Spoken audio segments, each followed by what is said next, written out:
유튜브로 읽는 박정희 전기 12권 부마 사태의 전후 김재규의 엇갈리는 발언들.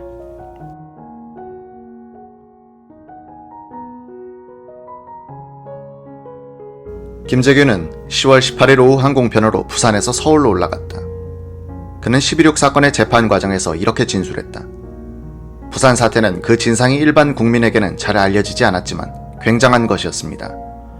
본인이 확인한 바로는 불순 세력이나 정치 세력의 배후 조종이나 사주로 일어난 것이 아니라 순수한 일반 시민에 의한 민중 봉기로서 시민이 데모대원에게 음료수와 맥주를 날라다주고 피신처를 제공하는 등 데모하는 사람과 시민이 완전히 의기투합하여 한 덩어리가 되어 있었고 수십 대의 경찰차와 수십 개소의 파출소를 파괴하였을 정도로 심각한 것이었습니다.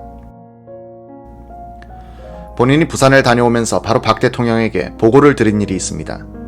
김계원, 차지철 실장이 동석하여 저녁 식사를 막 끝낸 식당에서였습니다. 부산 사태는 체제 저항과 정책 불신 및 물가 고에 대한 반발에 조세 저항까지 겹친 밀란이라는 것과 전국 5대 도시로 확산될 것이라는 것 및 따라서 정부로서는 근본적인 대책을 강구하지 않으면 안 되겠다는 것 등 본인이 직접 시찰하고 판단한 대로 솔직하게 보고를 드렸으면 물론입니다. 그랬더니 박 대통령은 버럭 화를 내더니 앞으로 부산 같은 사태가 생기면 이제는 내가 직접 발포 명령을 내리겠다. 자유당 때는 최인규나 곽영주가 발포 명령을 하여 사형을 당했지만 내가 직접 발포 명령을 하면 대통령인 나를 누가 사형하겠느냐고 역정을 내셨고 같은 자리에 있던 차 실장은 이 말 끝에 캄보디아에서는 300만 명을 죽이고도 까딱 없었는데 우리도 데모대원 100만, 200만 명 정도 죽인다고 까딱이 있겠습니까? 하는 무시무시한 말들을 함부로 하는 것이었습니다. 그런데 박 대통령의 이와 같은 반응은 절대로 말만에 그치는 것이 아니라는 것이 본인의 판단이었습니다. 박 대통령은 누구보다도 본인이 잘 압니다. 그는 군인 출신이고 절대로 물러설 줄 모르는 분입니다.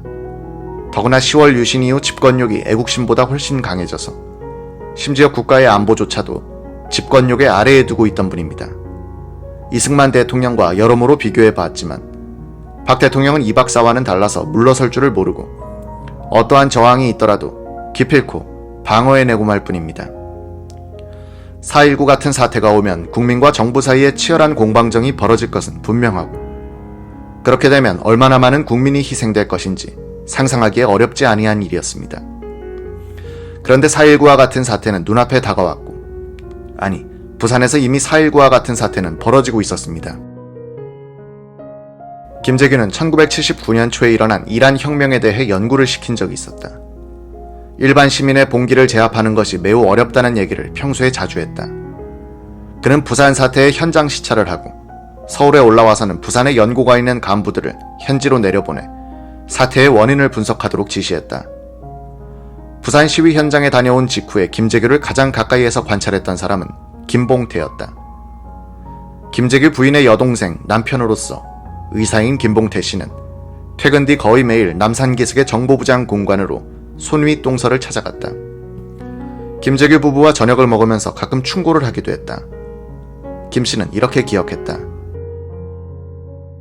부산 사태를 시찰하고 돌아온 다음 날인가 저녁 식사 때 이런 대화를 나눈 기억이 납니다. 제가 밀란이라면 반란 아닙니까? 라고 되물었더니 그분은 자네가 그런 말을 하나? 라고 하더니 그렇지, 그건 민중봉기야. 민중봉기라고 말하더군요. 이날부터 김재규의 분위기는 싹 달라졌다고 한다. 식탁에서도 말이 없었고 굳은 표정으로 무엇을 골똘히 생각하는 것 같았다. 사람도 피했다. 저녁 식사 뒤에는 여느 때처럼 잡담도 하지 않고 바로 2층으로 올라가 버렸다. 김재규는 10월 24일 당시 공화당 의원 이우락을 만났을 때 지나치는 말처럼 제가 싹 해치우겠습니다 라고 했다고 한다. 이우락은 그때는 신민당을 해치우겠다는 뜻으로 알아들었다는 것이다. 김재규가 존경했던 이종찬 장군도 이 무렵 김재규를 찾아가 유정회 의원을 더 이상 못 해먹겠다고 하소연을 했다. 김재규는 조금만 기다려 주십시오 라고 사정하더라는 것이다. 박 대통령은 10월 19일 오후 싱가포르 이광효 총리의 예방을 받았다. 이 총리는 10월 16일에 내한했었다. 박 대통령은 이 총리에게 우리 농촌에 대한 인상을 물었다. 이 총리는 농민의 생활 수준이 대단히 높은데 놀랐다고 답했다. 대접견실에서 훈장 수여와 기념 촬영이 끝나자 두 사람은 서재로 옮겨 요담에 들어갔다. 창가에는 가을 양광이 따스하게 비치고 있었다. 이날 박 대통령은 대단히 만족해했다. 이 총리와 뜻이 통했던 것이다. 그해 6월 말에 있었던 카터 대통령과의 거북한 만남과는 대조적인 대면이었다. 박정희, 이광유 두 사람 다 공산주의자와 싸워가면서 아시아의 후진국을 개발도상국으로 도약시키는 데 성공한 국가 지도자인 만큼 서로의 고뇌를 동병상련의 마음으로 이해했던 것 같다. 이날 저녁에 베풀어진 만찬에서 이광유 총리는 답사를 통해 이렇게 말했다. 대한민국의 성공과 경제 번영은 대한민국 국민과 그 지도자들의 자질이 어떠한가를 가장 잘 나타내는 징표이며 한국이 공업, 농업 분야에서 이룩한 발전은 다양하고 뚜렷하다. 이와 같은 발전은 첫째, 능력있고 추진력이 강한 국민과 둘째, 확고한 지도력 없이는 성취될 수 없는 것이다. 어떤 지도자들은 그들의 관심과 정력을 대중매체로부터 각광을 받고 여론조사에서 호의적인 반응을 얻는 데 소모하고 다른 지도자들은 일에 모든 정력을 집중하고 자신들의 평가를 역사의 심판에 맡긴다. 박 대통령 각하가 바로 눈앞의 현실에 집착하는 분이었다면 오늘의 대한민국은 존재하지 않았을 것이다.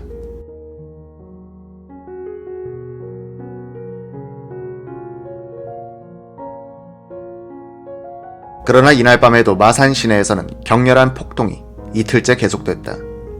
박 대통령은 직접 부산지구 계엄사령관 박찬근 중장에게 전화를 걸었다. 박 대통령은 마산은 당신의 책임구역이 아니지만 현지 부대장과 의논하여 자네의 책임지역으로 생각하고 도와주라고 말했다. 박 장군은 부산에 내려온 공수특전사 2개 여단 중 1개 여단을 마산으로 급파했다. 마산에 위수령이 발동된 것은 10월 20일 정오였다.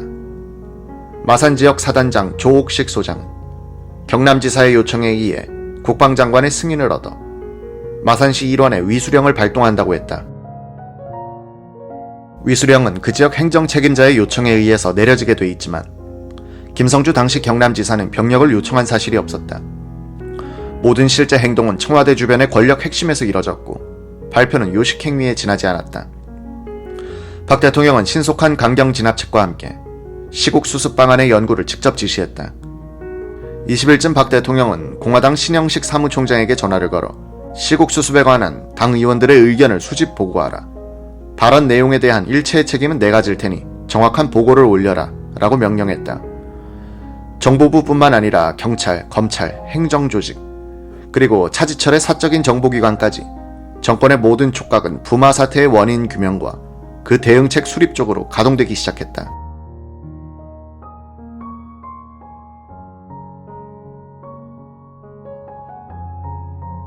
(10월 21일은) 일요일이었다. 유정회 조일재 의원은 김계원 비서실장으로부터 만나자는 연락을 받았다. 정보부에서 국내 정치 담당 과장, 국장, 차장보를 오래 지낸 조 의원은 과거 상관인 김 실장 집으로 찾아갔다. 김 실장은 시국 수습에 대한 의견을 물었다. 유신 선포 무렵에 국내 정치를 총괄했던 조 의원은 솔직하게 이야기했다. 유신 헌법의 정신이 지금 왜곡되고 있습니다.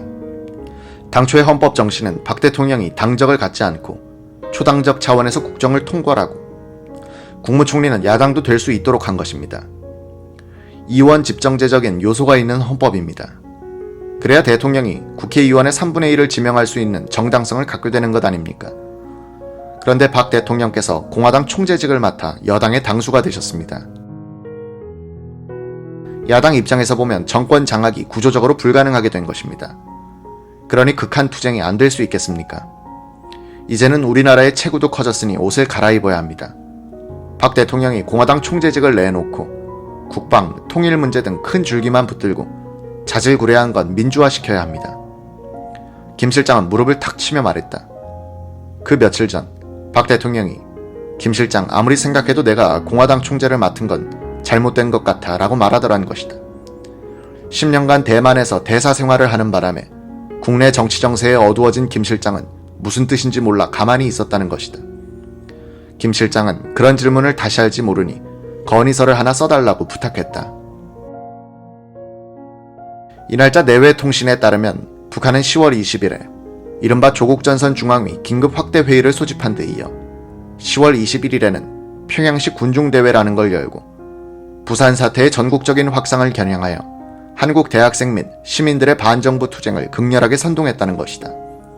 박 대통령의 지시에 따라 공화당은 이틀간 무역회관 식당에서 상임위원회별로 모여 의원들의 시국 수습책을 들었다.